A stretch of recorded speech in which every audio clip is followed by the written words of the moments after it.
This is Algebra 2, Unit 12, Lesson 7 on the normal distribution. Now, there are certain sets of data where the data when graphed are symmetrical with the central peak at the mean or average of the data. The shape of the curve is called bell shape, so it's known as a bell curve. So this is an example of a histogram that's showing a data spread. And you can see that it kind of goes up and then comes down like a bell. That's why it's called a bell curve. All right, now the mean of the data would fall right down the middle like this. The mean would be right here. This would be the mean. And you can see that on each side of the curve, it is symmetrical, so the points will match on either side. So each side of the data will match. So it is symmetric about the mean. The mean, the median, and the mode would all be the same. The average of the data will be the same. The middle of the data will be the same, and the most commonly occurring number will be the same. So that is mean, median, mode.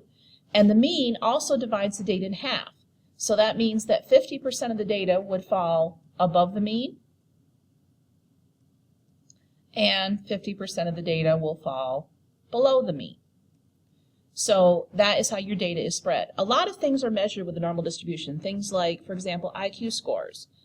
There's all kinds of sets of data that will measure and then come to a peak and then come back down. So this is the normal curve or bell curve. Now, when you do the bell curve or the normal curve, it is divided based on the mean and the standard deviation. So it can have any mean and a positive standard deviation. So the mean is the line that goes down the middle. Its Greek letter is mu. It looks like this. That's this symbol right here. It determines the line of symmetry of the graph. So the middle of the data would be right there. That is the mean. The standard deviation, which is population standard deviation in this case, we did this in Algebra 1, is the Greek letter gamma. It looks like that. It determines how much the data is spread out. It is the average distance each point of data is away from the mean. So basically how far the points are away from the mean and on average. All right, so the smaller the standard deviation, the more concentrated the data and narrow the graph. So if the points are average distance not very much away from each other, the data is going to be squeezed together. So you can see the bell right here. This is with a smaller standard deviation, and here's the mean. So the smaller standard deviation means this is going to be closer together, and the graph is pretty narrow. Okay, and the larger the standard deviation, the more dispersed the data and the wider the graph. So if your average distance between points is larger, it's going to spread the data out, but you can still see it's a curve. It's just going to be flattened out more, but it still has the mean in the middle. So that is mean and standard deviation. So let's take a look at the percentages under a normal curve. Now, standard deviation can be used to subdivide the space under the normal curve starting from the mean. So the mean would be right here. This value right here is the mean. Okay? Each of these subdivisions is the standard deviation. So you can see this is 0.5 of standard deviation, 1 standard deviation, 1.5, 2, 2.5, 3, and so on and so forth. All right, so it goes down to -3 and then down to the end. So the standard deviations is each section right here. So that would be a standard deviation from the mean. So this would be 1 standard deviation from the mean. This would be 2 standard deviations from mean. This would also be 1 going the opposite direction, 1 below, and then this would be 2 below, and then 3 below, of course. Okay, so you can see that the standard deviations, when you do these, split this into separate values. Now, the important part about that, each section can be used to represent a percentage of the data falling into this section. The normal curve actually shows how likely it is to find a value within a specific distance from the mean. So these percentages mean something. You can figure out probability using those percentages. So let's take a little closer look at that. So here is the normal curve with the percentages on it so that you can see. So this is measured out in increments of half standard deviation. And what we look at for this is called the empirical rule. The empirical rule uses distances from the mean in increments of half of 1 standard deviation. Sometimes you'll see it as just 1 standard deviation on the normal curve. It has specific percentages shown in the diagram. So let's take a look at the percentage of the data. What percent of the data falls within 1 standard deviation of the mean? So if I'm looking at the percent of the data, I want to look at 1 standard deviation of the mean. So here's the mean, which is right here. And then 1 standard deviation from the mean would be from here to here and from here to here on either side. So that would be the percentages going from here. That's one below the mean, and then one above the mean. All right, now if I add these percentages together, I see something interesting. So that's the percentage of the data has been figured out, 15, 19.1, 19.1, and 15. If I add those percentages together, 15 plus 19.1 plus 19.1 plus 15, I end up with 68.2.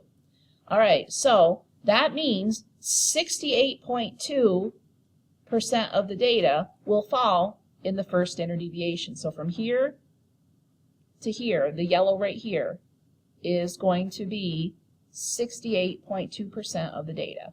Now, a lot of times they may just round that to be approximately 68%, especially if you're just doing it by one standard deviation, or by increments of one. Okay, so what percent of the data would be 2 standard deviations from the mean? All right, let me color that in. 2 standard deviations from the mean, let me do it in pink here, all right, would be from here all the way to there. So 2 standard deviations this way, and then 2 standard deviations that way. So if I add up all those percentages, all right, I know it's at least 68.2%, but then I have 2 9.2s and then 2 4.4s if I add those together. So if I take this plus 2 9.2s and 2 4.4s, and I figure that out, I'm at 95.4. So 2 standard deviations from the mean is 95.4% of the data, which is approximately 95%. So all of your data that falls in the pink area, so that would be the yellow area plus the pink, so this area right here, so I'm overcoloring it again, and then plus this, all the way to there, that would be 95% of the data. So 95% of the data falls between here and here. Okay, and then 3 standard deviations of the mean. All right, well that would be from, let me do a different color here, 3 standard deviations would be here, below, 3 standard deviations above the mean would be here. So your distance would go from the mean to 3 standard deviations all the way to here, and then to the mean minus 3 standard deviations. So it's on both sides of the mean. So that would be most of the curve you can see right there. So it's 95% to here, so then we have 1.7 and 0.5 going to the end, and with 0.1% on the end. So if I add in this distance right here, 1.7, 1.7, and then 0.5, 0.5, if I add that in, plus 2 1.7s, and 2 0.5s. It was 0.5, wasn't it? Yeah, 0.5. All right, add them together. I get 99.7, 99.8 usually is about where it comes out to be. So this is going to be 99.7% of the data. So the empirical rule basically says the percent of the data falling within 1% of the mean would be the 68, 95, 99.7 rule. So 1 standard deviation from the mean is 68% of the data, 95% is 2 standard deviations, 99.7 is 3 standard deviations. So the 3 standard deviations would actually be this whole thing from here to here is 99.7% of the data. Okay, so that is the percentages on the normal curve, 68, 95, 99.7, based on 1 standard deviation. So, how do we use this? Let's take a look. All right, the ages of employees at Google are normally distributed. Within this curve, 95.4% of the ages are centered around about the mean are between 22.6 and 35.4 years. Find the mean age of the employees. All right, so let's do a sketch. All right, so here is my axis. Let me do a solid here. Okay, so there is my axis, and my bell curve is going to go like this. It's going to come up, and then it's going to come down. All right, and it's symmetric about the mean. So my mean will be right here. So this is my mean, and my mean we need to find. All right, so within this curve, 95.4% of the ages centered about the mean are between 22.6 and 35.4 years. So if this is centered about the mean, 22.6 would be over here, and 35.4 would be an equidistant over here because this is an equidistant from the mean. Okay, so 95.4% of the ages, so they're saying this percentage inside here, pretend that's symmetric, is 95.4%. Okay, what does that imply about this? Well, first of all, where would the mean be for this? It would be halfway between this. So the mean would be the average distance between these 2 points. So to find the average between them, 22.6 plus 35.4 divided by 2. That would give me the average. So if I do 22.6 plus 35.4 and then divide that by 2, I'm going to have 29. So this is going to be 58 divided by 2, which is 29. So that means my mean would have to be 29 because this would be the same distance from here to here. Okay, so this would be halfway between these two values because this is symmetric. Okay, now find the standard deviation. Now remember that standard deviation means divisions of the line. All right, now the trick for the standard deviation is the 95.4%. 95.4% from what we were talking about before on the normal curve is 2 standard deviations of the mean. So what they're saying is this has been divided into 2 standard deviations on each side of the mean. So if I'm going to draw it as a dotted line so you can see what I'm talking about. So here would be 1 standard deviation, and this would be 2 standard deviations. It hits me at 35.4. And then over here, 1 standard deviation, 2 standard deviations. Okay, so this means 2 standard deviations from the mean. Okay, so this would be minus 1 standard deviation. This would be plus 1 standard deviation. Okay, this would be plus 2 standard deviations. This would be minus 2 standard deviations.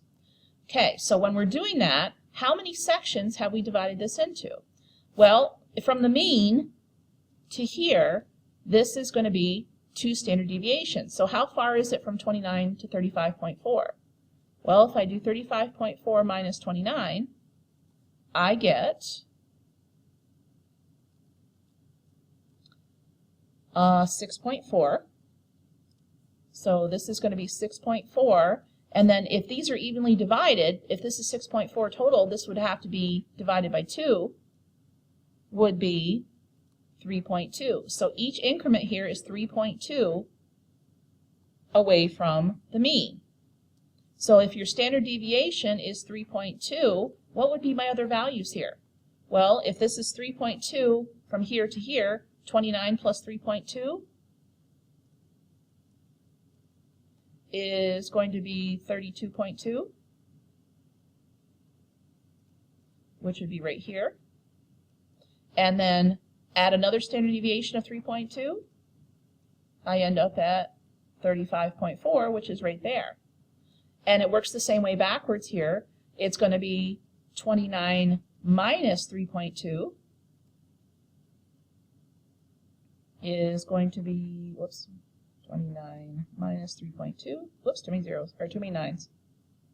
29 minus 3.2 is 25.8.